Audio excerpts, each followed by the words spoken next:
Hello friends, இன்றைக்கி நம்ம in my பிளேட்டில் சேமியா பால் ஐஸ் எப்படி பண்ணுறதுங்கிறத பார்க்க போகிறோம். அது எப்படி பண்ணுறதுன்னு பார்க்குறதுக்கு முன்னாடி என் சேனலுக்கு சப்ஸ்கிரைப் பண்ணாதவங்க சப்ஸ்கிரைப் பண்ணிவிடுங்க. ஆல்ரெடி சப்ஸ்கிரைப் பண்ணியிருக்கவங்க பெல் ஐக்கான் அழுத்துங்க நோட்டிஃபிகேஷன்ஸ்க்காக. இப்போ பால் ஐஸ் பண்ணுறதுக்கு தேவையான பொருட்கள் பார்த்துடலாம். நான் 1/2 லிட்டர் ஃபுல் ஃபேட் மில்க் எடுத்திருக்கேன். நீங்கள் லோ ஃபேட் மில்க் எடுத்திங்கன்னா ஐஸ்கிரீம் க்ரீமியாக வராது.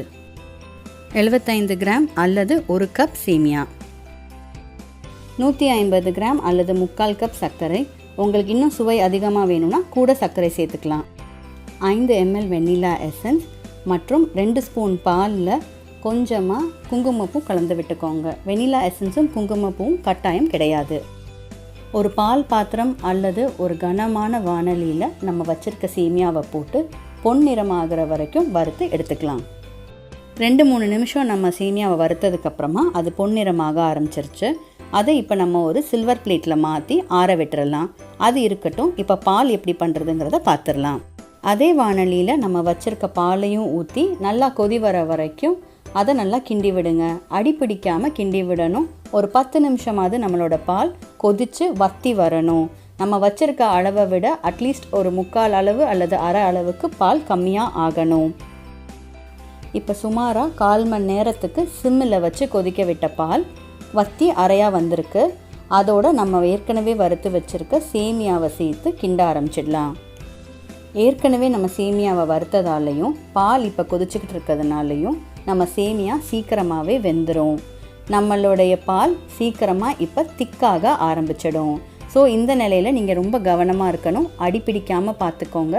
ஓரங்களில் இருக்க அந்த பால் வெண்ணெய்கள் கட்டிகள் எல்லாம் நீங்கள் சேர்த்து இந்த பாலோடு கலந்து விட்டுருங்க.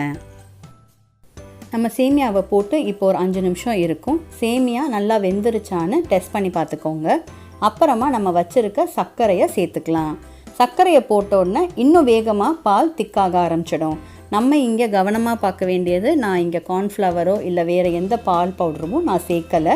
இதிலேயே நமக்கு பால் கெட்டியாகவும் க்ரீமியாகவும் வந்துடும். நான் சர்க்கரை 1/2 கப்பு தான் இப்போ சேர்த்துருக்கேன். ஆனால் உங்களுக்கு அளவு சொல்லும்போது 3/4 கப் அளவு சொல்லியிருந்தேன். எனக்கு இந்த சர்க்கரையே போதுமான அளவு இருந்தது. உங்களுக்கு இன்னும் அந்த சர்க்கரை தேவைன்னா நீங்கள் 3/4 கப்பையுமே சேர்த்துக்கோங்க. உங்கள் சுவைக்கு ஏற்ப அதை அட்ஜஸ்ட் பண்ணிக்கோங்க. நம்ம பால் கொதி வந்ததுக்கப்புறமா நம்மளுடைய குங்குமப்பூ பாலையும் நம்மளோட வெண்ணிலா எசன்ஸையும் நல்லா கலந்து விட்டுட்டு நம்ம ஸ்டவ்வை ஆஃப் பண்ணி பாலை ஆற விட்டுறலாம்.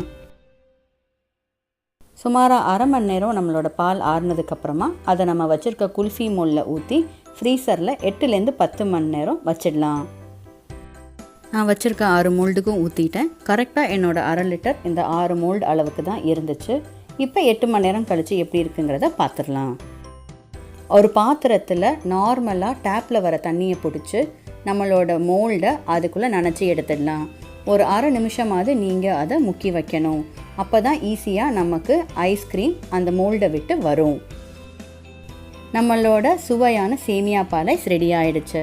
பாருங்கள் எவ்வளோ க்ரீமியாகவும் சேமியா நிறையாவும் இருக்குது நம்ம பால் ஐஸில். இதை நம்ம வீட்டிலையே தயார் பண்ணுறது இவ்வளோ ஈஸிங்கிறது இப்போ உங்களுக்கு தெரிஞ்சிருக்கும். நீங்களும் இதை உங்கள் வீட்டில் ட்ரை பண்ணி பார்த்துட்டு உங்கள் எக்ஸ்பீரியன்ஸை எனக்கு கமெண்ட்டில் ஷேர் பண்ணுங்கள். இந்த ரெசிபி பிடிச்சிருந்தா லைக் பண்ணுங்கள். சேனலுக்கு சப்ஸ்கிரைப் பண்ணுங்கள். ஆல்ரெடி சப்ஸ்கிரைப் பண்ணியிருக்கவங்க பெல் ஐக்கான் அழுத்துங்க நோட்டிஃபிகேஷன்ஸ்க்காக. உங்கள் பால் ஐஸை நல்லா என்ஜாய் பண்ணுங்கள்.